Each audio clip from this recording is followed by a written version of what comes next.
That's $5 million. $5 I can't million even, million more. 5 million. It's like, Million. Monday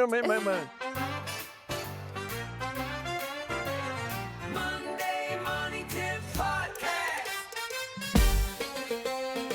Well, welcome to the Monday Money Tip Podcast presented by Fully Funded Life. My name is Joe Sengel, and I'm joined by my co-host, Megan Hibbard.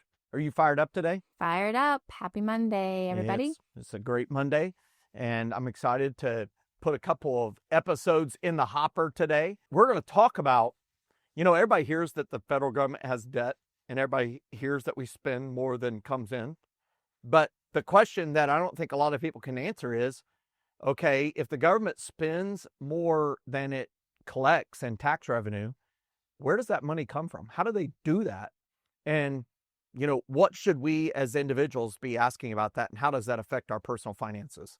Do you think we can do all that in about 5 minutes? Oh, no. So I do want to just ask that basic question, Megan. Did you know that the federal government spends more money than it brings in right now? Shocking information. It's shocking. I No, think it's some not. people just heard that and they're wrecking their car. They're so stunned. I hear a lot of times they talk about how young people today are digital natives. They don't know a world without the internet. They don't know the world without social media. They've never known a world without it. Well, I would say we are debt natives. That for our lifetimes, we've never known a nation without having a bunch of debt. Right. Like all my life, I've heard that the nation has a bunch of debt. The U.S. debt clock right now, when we're recording this, Megan, says that we have $37 trillion in debt. Do you know how much $1 trillion is? It's $1 trillion. That's how much Exactly. it is. It's an excellent answer. Well, let's do kind of a geometry type proof. A billion is 1,000 million. $1 trillion is 1,000 billion. So $1 trillion is equal to 1 million million. That's hard to even wrap your head around. So I thought it'd be interesting for our audience to learn how the government manages to fund its deficit spending ways. If you or I, if we have a deficit, we might be tempted to use our savings. If we don't have savings, well, we could use credit cards. We could borrow money from a family member, things like that, or a bank or credit union. But the government, they need to fund millions, and a bank, your local bank can't fund that. So they have to do it differently. And it's estimated that this year, 2025, the government needs to borrow about $2 trillion, 2 million to fund the gap in their income minus outgo doesn't equal exactly zero formula. Yeah.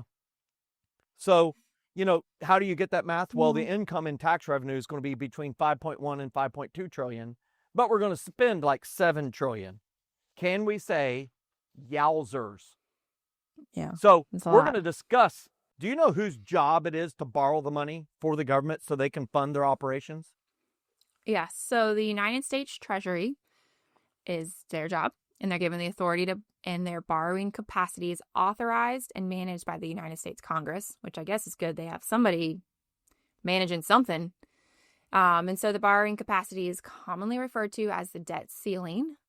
And we've all heard these three words, the big, I guess it's technically four, the big, bold, beautiful bill.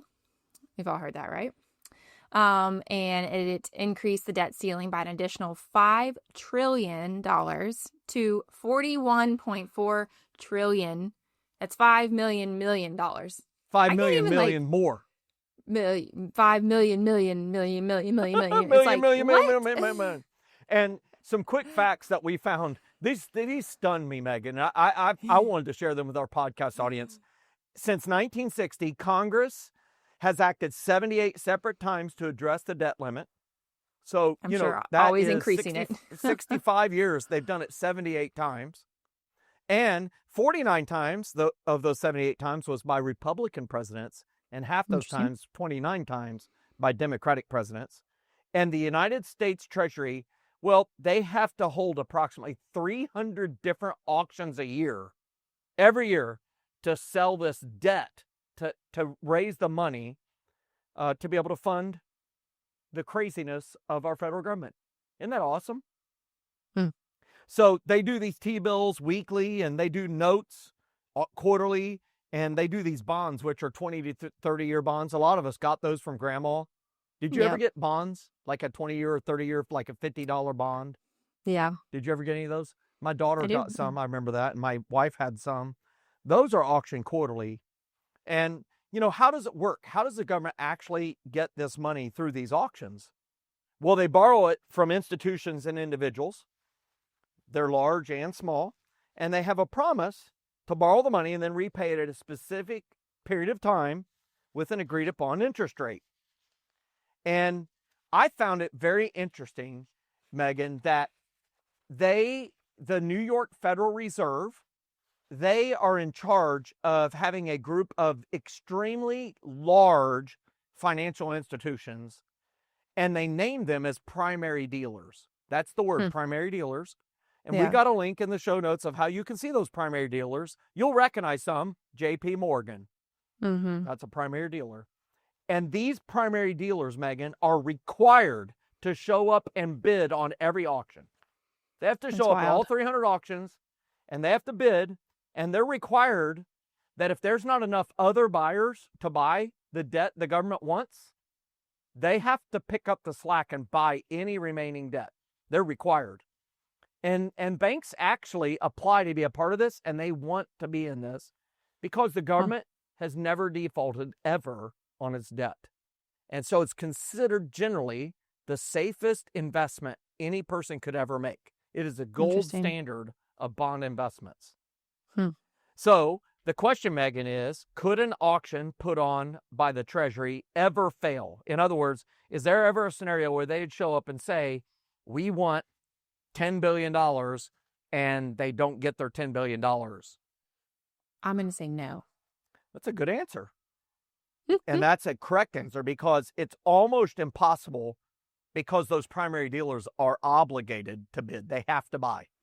That's wild. So I think it's interesting. A lot of times we hear about the Federal Reserve Bank. Mm-hmm. But if you look on your money, your paper money, it says this is a Federal Reserve note. And it says this note is legal tender for all debts, public or private. So they are not allowed to purchase treasuries directly. They're not allowed to participate in the auctions, because if they did, well, it would allow that Federal Reserve to exert really outsized influence on congressionally approved spending. Like the Fed could say, we don't approve this, so we're just not going to show up and buy the debt. And they could bully people. So, Yeah. but they are allowed to purchase treasury debt via competitive open market bidding. This is known as the secondary market. And to that end, the Federal Reserve currently holds $4.2 trillion of our about $37 trillion of debt. They held a little over 10% of the debt. And in fact, over the last 5 years, the Federal Reserve has been systematically reducing its treasury holdings. But let's get back to the main topic on how the U.S. government funds its operations. That the Treasury holds the auction, the buyers bid, and when they win, they send the money that pays for that debt, and then that Treasury takes that money and dispenses the money to the federal government based upon how they want to spend it. And some of that spending includes paying the interest on Treasury debts that are maturing. In fact, Megan, we spend more money paying interest on Treasury debt than we spend on the entire United States military. Oh, It is wow. the number one expense of the U.S. budget right now. It's over $1 trillion a year is just interest on the debt. That's Yeah. crazy. That is crazy. So there's big questions that everybody's asking, which is, how much debt is too much? Like, is there a number in which the government could not pay its bills? So do you know the answer to that question? I do not, How but I'm much sure is too there is a much? number. Because they just increased it to 41.1 trillion. How much is too much? I mean, you're getting into millions and billions and trillions. I feel like we're at the too much mark. I think we can agree that 1 squillion is too much. 1 squillion. One squillion. Is that a technical term? It's a technical term. It Very is. technical. Really, there is a lot of arguing about what the right number is. Yeah. I would say the general average number right now shared is 50 trillion right now, but it's a moving target over time. And I mean, wouldn't you say that it would be when it was too much is when you can't pay it? Like, that is exactly the number. you know, when if you can't pay it, then it's too much. Yeah. And Your I think income minus outgo is not equaling exactly zero. if I ask you, Megan, how much is too much for the Hibbert household, how much debt is too much? Yeah. It would be a moving target, but there'd be some moment in which no matter what you did, you couldn't pay your bills. And if you sat and did some math for an hour, you could figure it out. And I think the government, the reason that the experts disagree is because there's so many variables in a government budget. And so many like different departments and Yeah. like they're all these different things doing different, they're all together, but they're all separate. And yeah. Yeah. So the second question, why is it exactly that our elected representatives are spending more than is collected? Which leads to question number 3. Why don't we have a balanced budget for the federal government? Seems like a Do you know simple the thing. last time we had a balanced budget as a nation? When Bill Clinton was in office. When Bill Clinton was in office over 24 years ago. Mm-hmm. Can you believe that? So if the Democrats want to blame the Republicans, well, they have a case. If the Republicans want to blame the Democrats, well, they have a case, because there's been Republicans and Democrats in the presidency and in the Congress who've been ignoring their sacred duty to have a budget and follow it. To what can you and I as citizens do if we're concerned about the overall debt? And so let's give some use cases and then we'll get out of here. Our goal is to help people get smarter, to educate you, talk about right now relevant topics, and give you action steps. And so what I would encourage you to do is to have margin in your own life, number 1. Number 2, I would encourage you to write your elected representatives. I'm in South Carolina, I wrote my senators, the Honorable Tim Scott and the Honorable Lindsey Graham. I also wrote President Donald John Trump and said, hey, work on this debt. This debt is a problem. And I gave them a few of my tips on how to figure it out. Do you know what I wrote in the letter? They should join Fully Funded Life. Yeah, they should join Fully Funded Life and receive coaching from our head coach, Greg Kell. Yes, that is one. That would be funny. Can you imagine if you clicked in there and Donald Trump showed up? That would be awesome. In the chat. Donald Trump, you're welcome to attend our budget session. But what I can say is income minus outgo equals exactly 0. And I told them they could use that formula, that I would let them use it free of charge. And I don't think you should do free charge. Free of charge. They can use the formula free of charge. It benefits all of us.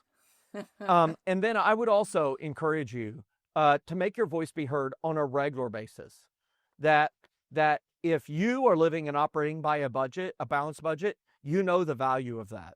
And you will speak with more authority and more integrity as you write and speak with your elected representatives. And raise your children.